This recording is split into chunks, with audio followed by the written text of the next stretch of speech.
On Wonderwins presents ESPN Cricket for Fantasy Pick. Gujarat Titans, Delhi Capitals in what will be the second game of this year's tournament at Pune. We've got Chris Lynn to help us pick our fantasy team.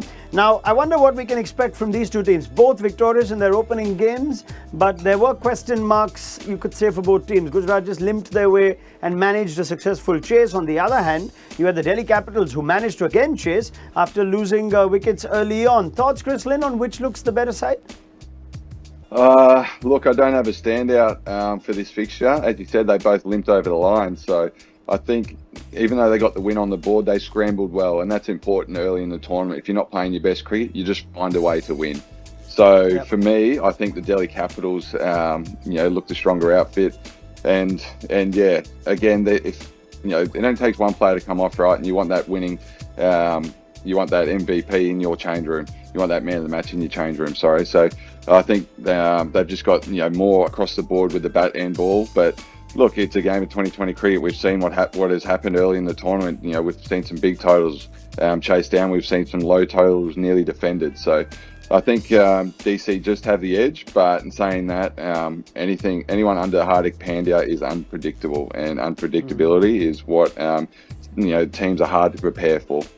Yeah, I mean, this is a really tough game, honestly, to pick a fantasy team. Who are you really going to bank on? We'll find out what we recommend and see if Chris Lynn endorses that view. Because remember, Delhi Capitals played 9 Indian players in their opening game against Mumbai Indians. They got through eventually, but they had their hiccups in that game. Keep an eye out for team selection here. We're hearing the likes of Lungi Ngidi, Anrik Nokia, even Mustafizur Rahman may all be fit and available. So if they are, that could just change your lineup completely. Let's go to our reminder that on Wonderwins, 100 credits for you to pick your fantasy team. 4 categories of players to choose from: batters, bowlers, wicket keepers and all-rounders. You can pick a maximum of 7 players from any particular side, and you've got every player's individual credit value listed on the app. Our captain choice, curiously, is Hardik Pandya. What we saw, at least, of Gujarat Titans in that last game against LSG was that Pandya is fit to bowl. He bowled his full quota of 4 overs, and he's looking like he's going to bat at number 4, at least early on, which means he could be a serious fantasy rainmaker. So let's try and get Pandya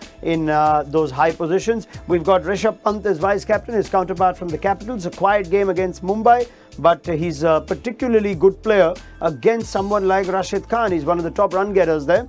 So that's something you should consider whenever any teams plays the Titans this season. Captains give you double the points, vice captains 1.5 times the points. So make sure you pick them very carefully. We've gone for Pandya and Pant, the 2 captains respectively. Let's go to our other top pick. Shardul Thakur is there. He had an expensive start in what's a different role for him. He's bowling with a new ball for the Delhi Capitals. But if he is going to be trusted more with bat, he becomes another genuine all-round option, and therefore someone who can get you more fantasy points. Rashid Khan is there as well. He's an automatic choice whenever the Titans are going to feature this season, like he was for all these years in your fantasy team from the Sunrisers Hyderabad. Hardik Pandya, Rishabh Pant, Shardul Thakur and Rashid Khan. We don't have a Prithvi Shaw in that top picks list, Lenny. You tend to pick a lot of top order batters. What do you make of the selection here? We've got Pandya as captain, Pant as vice captain, and Shardul and Rashid Khan among our top picks. Yeah, this is why you guys are called the experts. Hardik Pandya, I think the look I saw in his eye when he walked out the bat at number 4 the other night really excited me. Yes, he got a couple of freebies on his pads that he put away. His head position. He just looked a class above the rest. So I don't want to put pressure on the young skipper, but I think his mindset at the moment is out there to he's determined. His will to win and his hunger to win is just gone through the roof. So expect big things.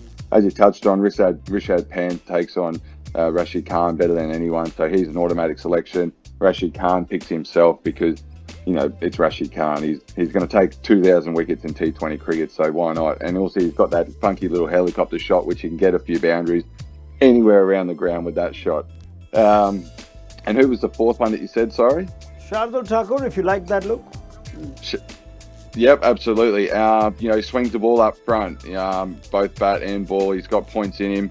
We've seen it in all formats of the game recently over the last 12 months. And as you touched on, Prithvi Shaw didn't quite make the cut yet. I think with the ball going through, at a decent pace, decent bounce, I think he's real susceptible, to nicking one either to the first slip or keeper early doors, as we have seen throughout the early stages of the tournament. So I think through the back end, when the pitches just start to get a bit more tired, that's when you think of Prithvi Shaw. All right, fair enough. Let's go to some differential picks and round off our 11 for this game for fantasy. Lockie Ferguson and David Miller, a couple of Titans boys. Lockie had started the season really well in the game against Lucknow Super Giants. Didn't get any wickets, but we expect the big money signing for the Gujarat Titans to get among the wickets pretty soon. He also is going to bowl at the death. That gives you a good chance of getting some points. David Miller is there as well. He had a role to play with the bat, and Hardik Pandya promoting himself up the order. The likes of Miller, Tewatia, you think will have an important job in the middle and lower middle order. Let's look at our full team. Matthew Wade, Rishabh Pant as keeper options. You've got David Miller, Rovman Powell, Prithvi Shaw, Shubman Gill, Akshar Patel's there, Hardik Pandya is there, Shardul Thakur, Rashid Khan, and Lockie Ferguson. Now, curiously, Mohammad Shami, who had an excellent opening game for the Titans, is not among our recommendations. Let's ask Chris Lynn if he thinks we should certainly make room for him. Shami, Linny? I think so. I think you've got to find room for him somehow. He's just a guy that just turns up week in, week out, day in, day out. He's never one to, he's under the radar without being too extravagant, but there's always puts his hand up for the role. And you know what? It probably goes unnoticed, the tough overs that he bowls. You can look at the stats, and the stats mightn't be, the best there is in the tournament, but the overs that he bowls, he never shies away from that when he gets the opportunity. He wants the ball in his hand and always takes up the challenge. So there's certainly points in him, I believe. But if you guys don't pick him, you've obviously found a reason why. But I'm going to go against you and say you've made a wrong decision. I'm with you. I'm going against the boys who wrote this team or put this team together from the stats front. So yes, find room for Mohammad Shami. Big thank you to Chris Lynn. You've heard it from the man himself. Find room for someone like Mohammad Shami. Surely after the start he's had, it's hard to keep him out. Of course, if you're not happy with how your team is going, you can change things up at halftime on Wonder Wins. We'll be back with plenty more expert opinion, stats, data analysis to help you build your fantasy teams through IPL 2022 on Wonder Wins presents ESPN Cricinfo Fantasy Pick.